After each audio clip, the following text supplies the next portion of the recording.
लखनऊ में होमगार्ड हवलदार प्रशिक्षक के 209 पदों पर भर्तियां। 19 जून से 9 जुलाई तक होंगे ऑनलाइन आवेदन। 16 जुलाई तक आवेदन में संशोधन की सुविधा। पेट 2025 के आधार पर अभ्यर्थियों की शॉर्ट लिस्टिंग। आवेदन शुल्क 25 रुपये रखा गया। अधीनस्थ सेवा चयन आयोग ने जारी किया कार्यक्रम। पश्चिम बंगाल में विपक्षी पार्टियों पर सीएम योगी का बड़ा बयान। सीएम योगी ने कहा 2017 से पहले यूपी में अराजकता थी। जय श्री राम बोलने पर पिटवाया जाता था। टीएमसी की पार्टनर पुलिस से पिटवाती थी। यूपी में जुमे पर सड़कें जाम हो जाती थी। मस्जिदों की आवाज से लोग परेशान रहते थे। आज नो कर्फ्यू नो दंगा, यूपी में सब चंगा। यूपी आज माफिया मुक्त और गुंडा मुक्त। लखनऊ में लोकदल अध्यक्ष सुनील सिंह का बयान। सुनील सिंह ने कहा महिला आरक्षण पास हो बीजेपी नहीं चाहती, जो बिल पास है उसे लागू नहीं करते। लोकदल की मांग गांव की सरकार बनाए, इंडिया गठबंधन के साथ लोकदल खड़ा। लखनऊ में एआईएमआईएम प्रवक्ता असीम वकार का बयान। असीम वकार ने कहा मोदी जी महिलाओं को गुमराह कर रहे हैं। महिलाओं की आबादी 50% है तो बिल में 33% आरक्षण क्यों? महिलाओं को आरक्षण देना नहीं चाहते। स्मृति ईरानी 50% आरक्षण बिल की मांग करें। लखनऊ में सूत्रों के हवाले से खबर। विधानसभा का विशेष सत्र बुला सकती है सरकार। 29 अप्रैल या 30 अप्रैल को विशेष सत्र। निंदा प्रस्ताव के लिए विधानसभा का विशेष सत्र। स्थानीय निकायों के विशेष सत्र भी बुलाए जाएंगे। विपक्ष की निंदा के लिए एक दिन का विशेष सत्र। महिला बिल गिरने पर विजय लक्ष्मी गौतम भावुक। मंत्री विजय लक्ष्मी गौतम का विपक्ष पर बयान। विपक्ष नहीं चाहती महिलाओं की हिस्सेदारी बढ़े। 2027 में महिलाएं विपक्षी पार्टियों को जवाब देंगी। बिल गिरने से सभी महिलाएं दुखी हैं। कल तक हम खुश थे, आज अफसोस मना रहे हैं। नोएडा में श्रम कानून उल्लंघन पर बड़ा एक्शन। 203 ठेकेदारों के लाइसेंस निरस्तीकरण की कार्रवाई। नोएडा में श्रमिक हितों की अनदेखी पर सख्ती। 1.16 करोड़ रुपए की पेनाल्टी का नोटिस जारी। ठेकेदारों को ब्लैकलिस्ट करने की प्रक्रिया शुरू। श्रमिकों के बकाया भुगतान की वसूली एफआईआर की तैयारी। अपर श्रमायुक्त राकेश त्रिवेदी ने दी जानकारी। तोड़फोड़ में कुछ ठेकेदारों की भूमिका संदिग्ध। 21% वेतन वृद्धि लागू। अप्रैल 2026 से प्रभावी। मई में 7 से 10 तारीख के बीच होगा भुगतान। लखनऊ में 22 अप्रैल से हज यात्रा की पहली उड़ान। लखनऊ से मक्का मदीना जाएंगे हज यात्री। हज हाउस में तैयारियों को लेकर समीक्षा बैठक। मंत्री दानिश आजाद अंसारी ने बैठक की। देहरादून दिल्ली एक्सप्रेसवे पर बस सेवा शुरू। अब सिर्फ 3 घंटे में पूरा होगा दिल्ली का सफर। सुबह और रात 2 समय पर चलेंगी बसें। पहली बस 10 बजे देहरादून से दिल्ली जाएगी। 6 बजे दिल्ली से देहरादून के लिए होगी वापसी। दूसरी बस रात 10 बजे दिल्ली रवाना होगी। अगले दिन सुबह 6 बजे देहरादून से होगी वापसी। योगी सरकार का बड़ा फैसला। 34,000 मेगावाट बिजली उपलब्ध कराई जाएगी। गर्मी में निर्बाधा बिजली आपूर्ति की तैयारी पूरी। पीक आवर की बढ़ती डिमांड को लेकर अलर्ट। सभी नए थर्मल पावर प्लांट यूनिट शुरू। घाटमपुर प्लांट की तीसरी यूनिट 30 अप्रैल तक चालू। पश्चिम बंगाल के धूपगुड़ी विधानसभा में सीएम योगी की जनसभा। सीएम योगी ने कहा बंगाल की धरती पर आना मेरा सौभाग्य।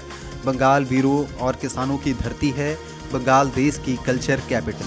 बंगाल ने देश को राष्ट्रगीत राष्ट्रगान दिया। 2017 से पहले यूपी में अराजकता थी। जय श्री राम बोलने पर पिटवाया जाता था। यूपी में जुमे पर सड़कें जाम हो जाती थी। उन्नाव में बच्चे आज भी खंडहरनुमा स्कूल में पढ़ने को हैं मजबूर। यहाँ न पक्की छत है न सुरक्षित कमरे। बच्चे कभी तपती धूप में तो कभी बरसात में भीगते हुए अपनी किस्मत लिखते हैं। स्कूल के हालात किसी खंडहर से कम नहीं। दीवारें खड़ी है मगर छत गायब और जो दीवारें हैं वो भी जर्जर। करीब 36 मासूम बच्चे रोज यहाँ अपनी जान जोखिम में डालकर करते हैं पढ़ाई।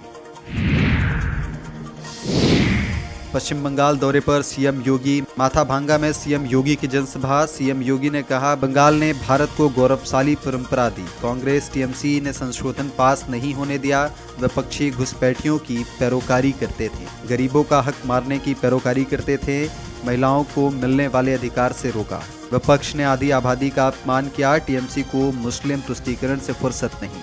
बंगाल में जय श्री राम के नारे नहीं लगा सकते। टीएमसी केवल मुसलमानों के बारे में सोचती है। फतेहपुर में अखिलेश यादव को चाय पिलाना पड़ा महंगा, चाय दुकान मालिक से मारपीट का आरोप। दुकान मालिक का अज्ञात लोगों पर आरोप, यहां अखिलेश ने चाय पी थी, की थी तारीफ। चाय दुकान पर पहुंचा FSDA, ली सैंपलिंग। चाय दुकान मालिक आर्यन हुए परेशान, फेसबुक पर लिखा, आज से दुकान बंद। आर्यन ने कहा, गरीब हूं, किसी से लड़ नहीं सकता। अखिलेश ने चाय पी तो परेशान कर रहे हैं। सुल्तानपुर घोष की चौकी चौराहे का मामला। उन्नाव में जिला अस्पताल के बाहर तड़पती रही गर्भवती, एम्बुलेंस आने से पहले कर दिया रेफर। परिजनों के साथ जिला अस्पताल स्थित महिला अस्पताल के बाहर घंटों प्रसव पीड़ा झेलती रही प्रसूति। काफी देर पहले पहुंची एम्बुलेंस से परिजन लेकर गए हेलेट। अस्पताल के बाहर प्रसव पीड़ा का वीडियो आया सामने। उमाशंकर दीक्षित संयुक्त चिकित्सालय का मामला। दिल्ली में मंत्री अनुप्रिया पटेल का बड़ा बयान। अनुप्रिया पटेल ने कहा, बिल पारित नहीं हो पाया, विपक्ष इसके लिए दोषी है। विपक्ष ने जनता को गुमराह किया, महिलाओं को सदन में जाने से विपक्ष ने रोका। सोलर इंस्टॉलेशन में नंबर 1 जिला बना लखनऊ। सोलर इंस्टॉलेशन में देश का नंबर 1 जिला बना। सूरत को पीछे छोड़कर लखनऊ ने बनाया रिकॉर्ड। 15 अप्रैल तक 3133 रूफटॉप सोलर संयंत्र स्थापित। PM सूर्य घर मुफ्त बिजली योजना से आई तेजी। लखनऊ में अब तक 87,000 से ज्यादा रूफटॉप सोलर सिस्टम। CM योगी के नेतृत्व में यूपी का शानदार प्रदर्शन। सरकारी सब्सिडी आसान प्रक्रिया बनी बड़ी वजह। यूपी बना रहा देश का प्रमुख रूफटॉप सोलर हब। नोएडा में श्रमिक हिंसा का मास्टरमाइंड गिरफ्तार। STF ने आदित्य आनंद को किया अरेस्ट। आदित्य आनंद तमिलनाडु से गिरफ्तार। चित्रपल्ली से STF ने किया गिरफ्तार। आदित्य पर था 1 लाख का इनाम। नोएडा पुलिस ने रखा था इनाम। मैनपुरी में कैबिनेट मंत्री जयवीर सिंह का बयान। मंत्री जयवीर सिंह ने कहा, महिला बिल का जिन्होंने विरोध किया उनको महिलाएं माफ नहीं करेंगी। आगामी चुनाव में इस बात का प्रमाण मिलेगा। देवरिया में मत्स्य इंस्पेक्टर रिटायर बाबू से मारपीट। जमकर चले लात घूसे, जड़े थप्पड़। मारपीट का वीडियो हुआ वायरल। पैसे के लेन देन में बताया जा रहा है विवाद। मत्स्य विभाग कार्यालय का मामला। आजमगढ़ में अजमतगढ़ के स्कूल का वीडियो वायरल। छात्रों से करवाई जा रही है साफ सफाई। छात्रों से निजी काम कराने का भी है आरोप। PM श्री प्राथमिक विद्यालय प्रथम का मामला। मिड डे मील से भी मिली अनियमितता। BSA ने मामले का लिया संज्ञान की कार्रवाई। प्रधानाध्यापक अवधेश यादव को किया निलंबित। दिल्ली में महिला आरक्षण बिल पर भाजपा की प्रेस वार्ता। स्मृति ईरानी ने कहा, कांग्रेस ने महिलाओं का हक छीना। महिला आरक्षण बिल गिरने पर जश्न मनाया। बीजेपी तो समानता की बात करती है, कांग्रेस ने 33% आरक्षण से वंचित रखा। महिलाओं को इस्तेमाल की वस्तु बताना गलत। कांग्रेस की हरकत महिलाएं याद रखेंगी। कांग्रेस को संसद में विश्वास नहीं। कांग्रेस की मानसिकता महिला विरोधी। दिल्ली में जैकलीन फर्नांडिस की याचिका पर नोटिस। पटियाला हाउस कोर्ट ने ED को दिया नोटिस। जैकलीन ने कोर्ट में याचिका डाल मांग की। मनी लॉन्ड्रिंग केस में अप्रूवर बनाने की अनुमति मांगी। सुकेश चंद्रशेखर से जुड़े केस में जैकलीन की मांग। इस मामले में 20 अप्रैल को होनी है सुनवाई। दिल्ली में सपा सांसद राजीव राय का बयान। राजीव राय ने कहा, सपा महिला आरक्षण के पक्ष में है। 2023 में हमने बिल पास कराया। बीजेपी इस बिल के जरिए क्षेत्र चोरी करती है। बीजेपी ने महिलाओं को ठगा है। मुजफ्फरनगर में पूर्व मंत्री के बेटे पर छेड़छाड़ का आरोप। नशे में मां बेटी के साथ की छेड़छाड़। आरोपी मारपीट कर मौके से फरार। बीजेपी सरकार के मंत्री रह चुके हैं सुधीर बालियान। पूर्व मंत्री का बेटा आर्यमान गिरफ्तार। दूसरा आरोपी सौर्य गुप्ता भी गिरफ्तार। नई मंडी थाने की रेलवे रोड का मामला।